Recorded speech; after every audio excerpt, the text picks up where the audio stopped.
नमस्कार, स्वागत है आपका संसद टीवी पर। और हिमाचल प्रदेश में चुनावों की तारीख का ऐलान हो गया है। पहाड़ी राज्य में एक चरण में चुनाव होगा।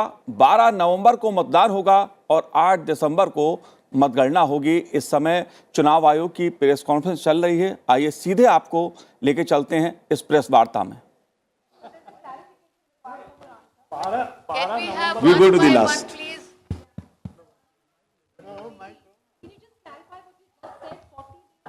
I'll explain it again. The MCC period, which was last time in the two states, is getting reduced in Himachal from 70 days to 57 days. Many in Himachal Pradesh had to wait for a long time for the declaration of results after the polling. That period is also substantially reduced. So, while we followed the convention, we further refined it, so that the MCC is not unduly extended. Voting takes place before the onset of the snow. Festival season is over by now, because in Himachal the Shara and all is so much festive mahal. So everything put together, going by the convention and further refining. And we'll come for the next stage. I just hope I'm not misquoting you. Informist Media. Sir, this is Shahid Abbas from Informist Media. But yes, sir, one sec. Let me finish.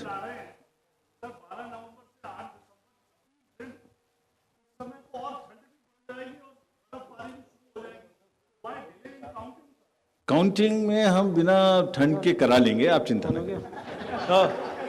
मैं press note डाल Sir, this is press Shahid note Abbas. में details हैं। Shahid press Abbas note from मैं the आपके Informist साथ Media. Share कर चुकी हूँ. All details are there. If there is any other question, then Yes, we'll yes, take. yes. Otherwise, Yes, we'd like yes, to yes. wind up. Sir, this is Shahid Abbas from the Informist Media. In the past, it has been seen in previous elections that there were many leaders, especially the heavyweight leaders, have made statements or announcements which were violative of the poll code.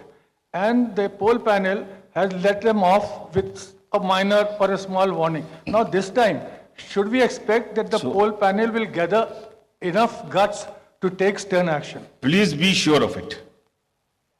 Please be sure of it. Two things. 1 minute, let me answer it.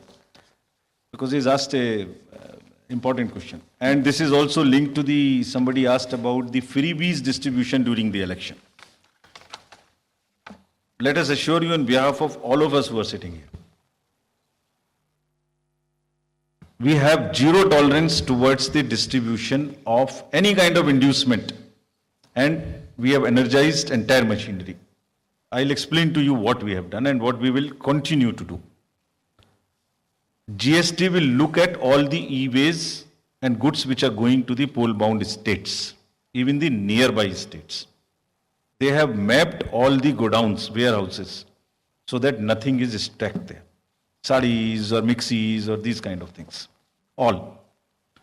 Airports will keep a strict watch, including the private air strips, through air control, so that no irregular, illegal, unscheduled flight goes unchecked.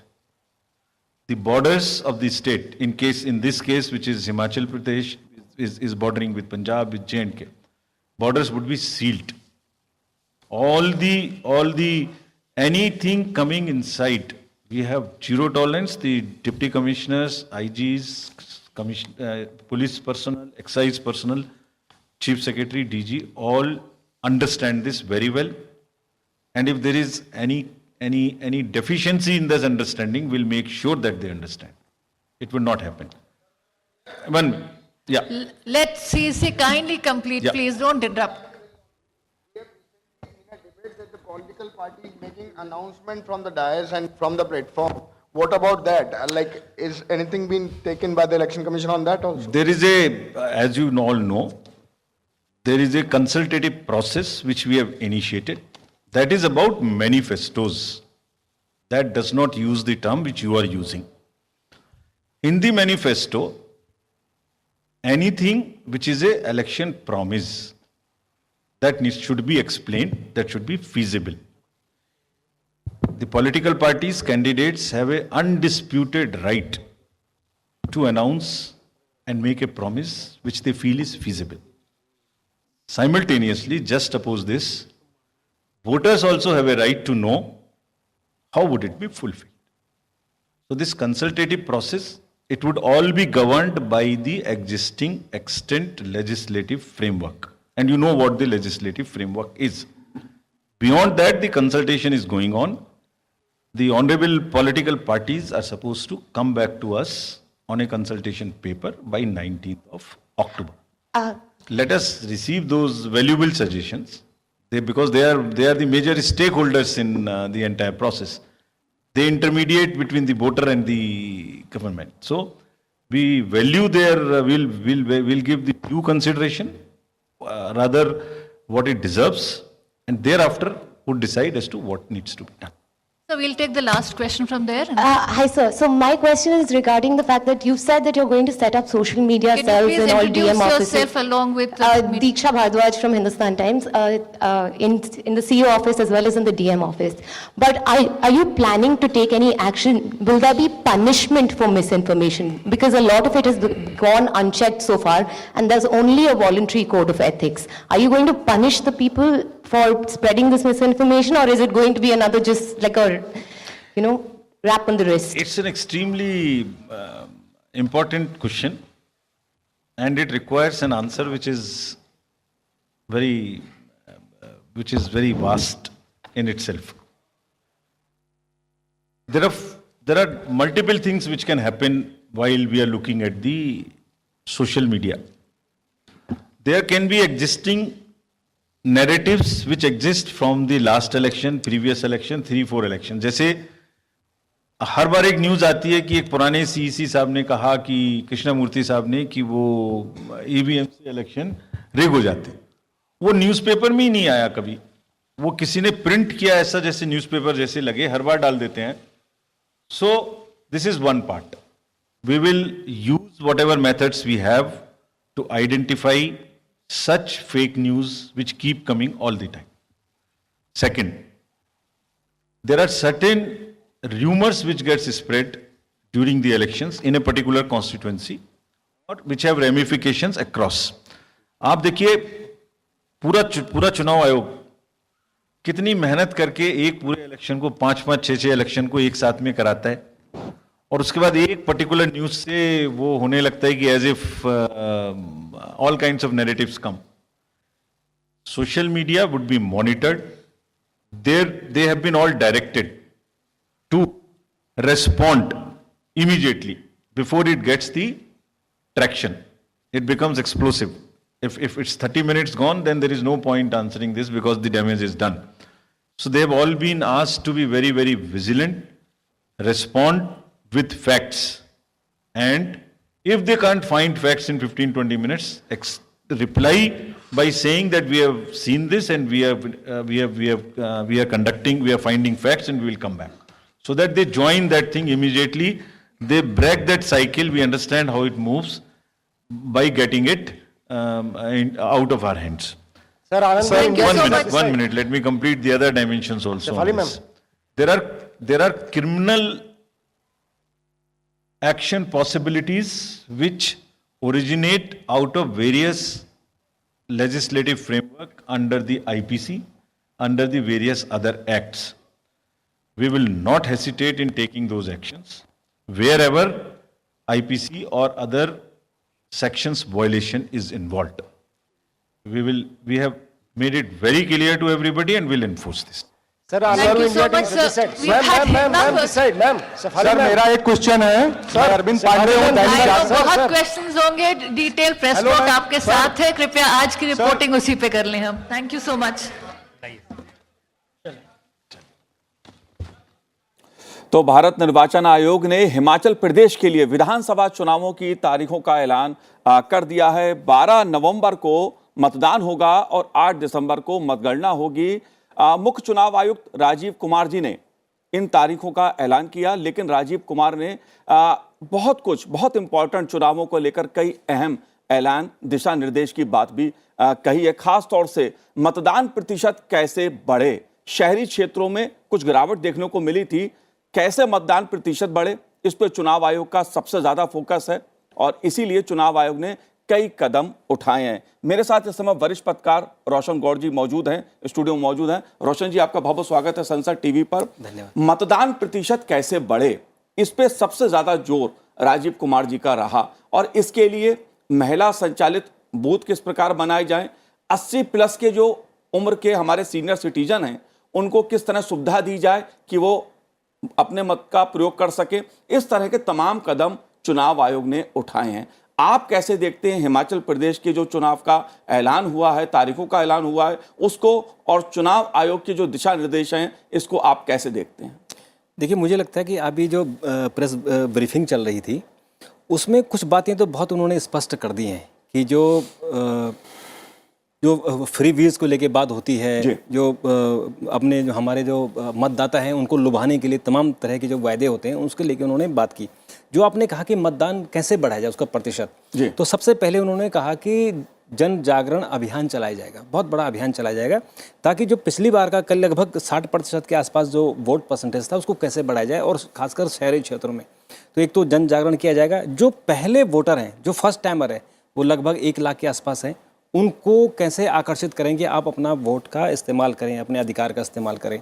और महिलाओं को आकर्षित करने के लिए महिला booth बनाए जाएंगे जिसमें महिलाएं ही वहाँ काम करेंगी। तीसरा, जो 80 साल की उम्र से ज़्यादा है, लगभग 2 लाख से ज़्यादा हैं, उनको या तो वो बूथ तक आएँ, अगर वो नहीं आ सकते हैं तो इलेक्शन कमीशन उनके घर जाएगा। ये मुझे लगता है कि पहली बार ऐसा हो रहा है कि इलेक्शन कमीशन उनके घर जाके उनसे वोटिंग कराएगा। तो मुझे लगता है कि जो 80 साल के ऊपर हैं लोग, क्योंकि पहाड़ी राज्य है जी, वो स्वास्थ्य संबंधी विकार होते हैं, तो उनको अगर इलेक्शन कमीशन के घर जाके वोटिंग लेता है तो मुझे लगता है ये बहुत क्रांतिकारी निर्णय है, और इससे निश्चित तौर पे इस पहाड़ी राज्य का वोट परसेंटेज बढ़ेगा। और इसको देख के मुझे लगता है कि जब दूसरे राज्यों के इलेक्शन होंगे तो ये फार्मूला दूसरे राज्यों में भी लागू होना चाहिए। जी बिल्कुल। रोशन जी, अगर बात की जाए, गुजरात में भी विधानसभा के चुनाव होने हैं और कई बार इस सवाल को पूछा भी गया इस प्रेस वार्ता में। क्या अंतर आप देखते हैं हिमाचल प्रदेश के विधानसभा चुनाव और गुजरात की तारीखों का जो ऐलान अभी नहीं किया गया, हालांकि पिछली बार भी अंतर रखा गया था चुनाव कराने में, आप इस पहलू को कैसे देखते हैं? देखिए, 2 चीज़ें हैं। एक तो स्पष्ट है कि हिमाचल में अभी ठंडियाँ शुरू होने वाली है, हो चुकी हैं। वहाँ का जो टेम्परेचर है एवरेज का आप देखें तो 24-25 डिग्री मैक्सिमम है और मिनिमम वहाँ 10 के आसपास आ गया है। और जितना हम इंतज़ार करेंगे ये तापमान और गिरता रहेगा और वहाँ बर्फ़बारी शुरू हो जाएगी। और जो ऊपरी क्षेत्र हैं, जो आदिवासी क्षेत्र हैं, मनाली का क्षेत्र है, वहाँ तो बर्फ़बारी अभी कुछ दिनों बाद होने वाली है। तो फिर वहाँ मतदान करने के लिए लोगों का आना मुश्किल हो जाता है। ये हर बार की शिकायत होती है। तो ये उन्होंने अच्छा किया कि समय से पहले चुनाव जो 12 नवंबर को मतदान हो जाएगा। यानी 12 नवंबर में जो ठंडियों का असर होता है उतना ज़्यादा नहीं होता। अगर हम 12 नवंबर की बात करेंगे तो और ठंडियाँ होंगी, बर्फ़बारी हो जाएगी, फिर मुश्किल हो जाएगा। हिमाचल का जो आपने गुजरात की बात कही, गुजरात का जो विधानसभा का टेन्योर है, यहाँ 1 जनवरी है और वहाँ का फरवरी लास्ट तक है, 40 दिन का फ़र्क है दोनों में। तो इसका मतलब कि कम से कम 1.5 महीने का समय है, 1.5 महीने बाद गुजरात के चुनाव हो सकते हैं। और गुजरात में जो मौसम होता है जनवरी में, फरवरी में बहुत अच्छा मौसम होता है, ना वहाँ गर्मी होती है ना वहाँ ठंडियाँ होती हैं, तो इसलिए हो सकता है। बाकी जो सवाल हैं, सवाल तो कई तरीके के होते हैं जी, बिल्कुल। अपोजिशन अपने तरीके से सवाल उठाता है जी। और चुनाव आयोग भी तमाम तरह की सुविधाओं को देखते हुए कि मतदाता को और मौसम कैसा रहेगा, इन सबको देखते हुए भी तारीखों का ऐलान करता है। एक महत्वपूर्ण बात कि मनी पावर पर अंकुश जी, जो मादक पदार्थ हैं उस पर अंकुश, कैश ट्रांजैक्शन जिस तरह का होता है उस पर अंकुश, इसको लेकर भी राजीव कुमार काफी सख्त दिखे। आप इसको कैसे देखते हैं? क्योंकि मनी पावर, शराब, इस सबसे चुनाव जिस तरह प्रभावित होता है आपने बहुत करीब से देखा है। जी देखिए, उन्होंने जो मैं सुन रहा था, उन्होंने बहुत ही स्पष्ट तौर पे कहा, बहुत ही आत्मविश्वास से कहा कि इस बार हम जो नंबर 2 का पैसा, जो इलीगल ट्रांजैक्शन होता है, वो नहीं होने देंगे। और उसके लिए उन्होंने बताया कि जीएसटी की जो टीम होगी, क्योंकि जीएसटी को ई वे बिल जो होते हैं उन्हें पता होता है कि कौन सा ट्रक, कौन सा सामान किस राज्य को जा रहा है और उसमें कितना सामान है, उसकी कैपेसिटी कितनी है, और जो एयरपोर्ट है कि कौन सा जहाज़ की क्या शेड्यूलिंग है। अगर अनशेड्यूल कोई जहाज़ आता है तो एयरपोर्ट वाले और जीएसटी वाले, उसके साथ जो लोकल पुलिस है, ये सब नज़र रखेंगे ताकि कोई भी जो ऐसा सामान, ऐसा ट्रक जो पहले से शेड्यूल नहीं है, जिसके पास ई वे बिल नहीं है, वो उस राज्य में नहीं घुस पाएगा। और ये भी उन्होंने स्पष्ट कर दिया कि बॉर्डर सील होंगी, यानी हिमाचल की बॉर्डर जो पंजाब से लगी है, जम्मू कश्मीर से लगी है, उत्तराखंड से लगी है, वो सील हो जाएगी। तो अगर आपकी बॉर्डर सील हो जाती है तो जो इलीगल गतिविधियां होती हैं उन गतिविधियों पे अंकुश लग सकेगा। और खासकर ये जो सबसे बड़ी बात थी कि जो पड़ोसी राज्यों से पैसा जाता था और बहुत सारा कैश पकड़ा गया था। हर बार अभी आपने पिछले चुनाव में देखा होगा बंगाल में कितना कैश पकड़ा गया। तो मुझे लगता है कि अगर आपने ये सुविधाएं कर दी है, बॉर्डर सील कर दी हैं, तो जो कैश पकड़ा जाता है उसकी भी संभावना कम हो जाएगी। और जो लोग कैश देते हैं, जो लोग साड़ियाँ देते हैं या जैसे अभी राजीव कुमार जी ने कहा कि गिफ्ट के तौर पे लोगों को देते हैं, तो अगर आप पे नज़र रखा जाएगा, आपके ट्रकों पर नज़र रखा जाएगा, आपके जो गाड़ियाँ हैं, आपके जो एयरपोर्ट हैं उस पर नज़र रखा जाएगा, तो मुझे लगता है कि जो फ्री बांटने की जो संभावना होती है वो कम हो जाएगी। ख़त्म तो नहीं कर सकते, क्योंकि कुछ पॉलिटिकल पार्टियाँ ऐसी भी हो सकती हैं कि जिन्होंने 6 महीने पहले तैयारी कर ली हो और अपने वहाँ स्टोरेज रख दी हो, तो ये हो सकता है संभावना हो। लेकिन जिस तरह से उन्होंने जिस आत्मविश्वास से कहा कि आप निश्चिंत रहें, इस बार हम नहीं होने देंगे, तो उनके आवाज़ में, उनके बोलने में एक कॉन्फिडेंस था और मुझे लगता है कि इसका हमें रिजल्ट देखना चाहिए। जी बिल्कुल। एक बड़ा मुद्दा राजनीति में अपराधीकरण कर रहा है। राजनीति का अपराधीकरण, उसको लेकर भी तमाम तरह के सवाल उठते हैं। एक पहल कि उम्मीदवार का आपराधिक पृष्ठभूमि क्या है उसके बारे में भी मतदाता को पता रहे, उसको लेके KYC की पहल, इसको आप कैसे देखते हैं? कितना लाभ इससे होगा? हमारी जो चुनाव प्रक्रिया है उसको कितना लाभ होगा? हमारी राजनीति को कितना लाभ इससे होगा?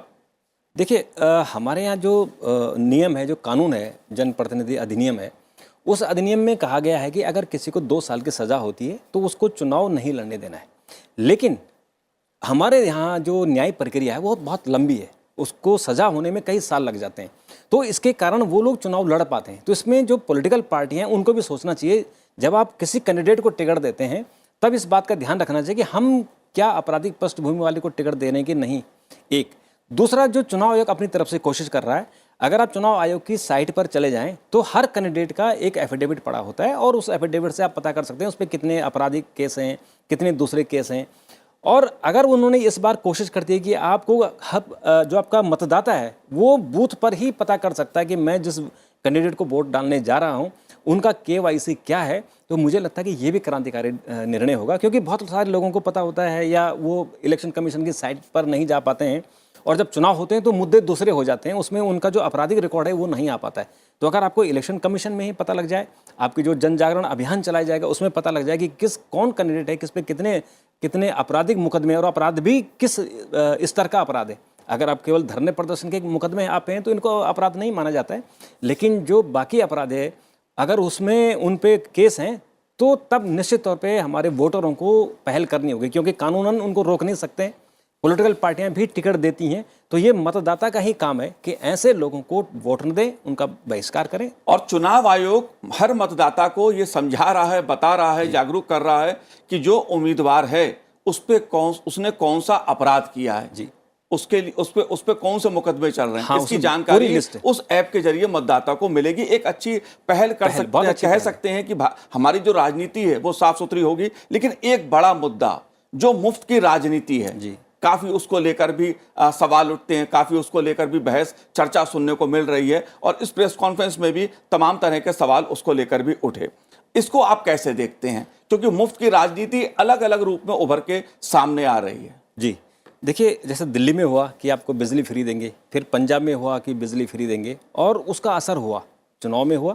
जिस पार्टी ने मुफ्त की बात की थी वहाँ पंजाब की आर्थिक स्थिति बहुत खराब है, वहाँ तनख्वाह देने के लिए पैसा नहीं है, लेकिन वहाँ बिजली माफ़ कर दी गई है।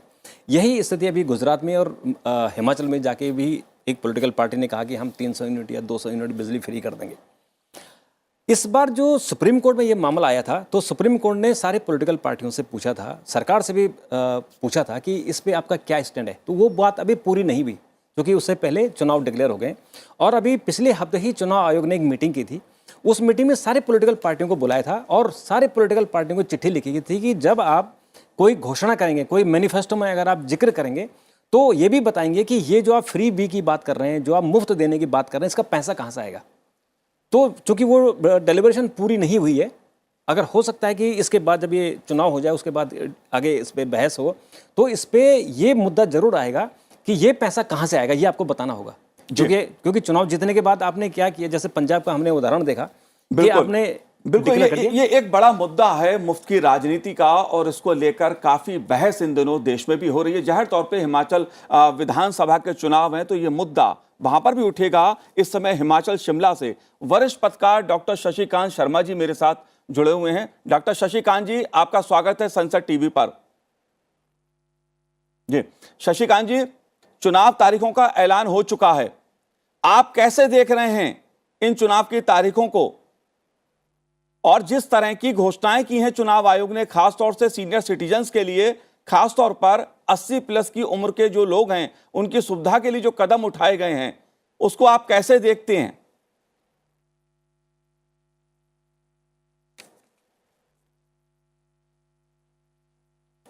रोशन जी, सवाल एक सोशल मीडिया की भूमिका का, वो भी काफी, क्योंकि सोशल मीडिया जिस तरह से अब समाज को प्रभावित कर रहा है, जाहिर तौर पे उसको लेकर भी सवाल हैं, कई पहलू हैं, कई रूप उसके उभर के सामने आते हैं। फेक न्यूज एक बड़ा मुद्दा उभर के सामने आया है, और इस प्रेस वार्ता में भी फेक न्यूज को लेकर कई सवाल।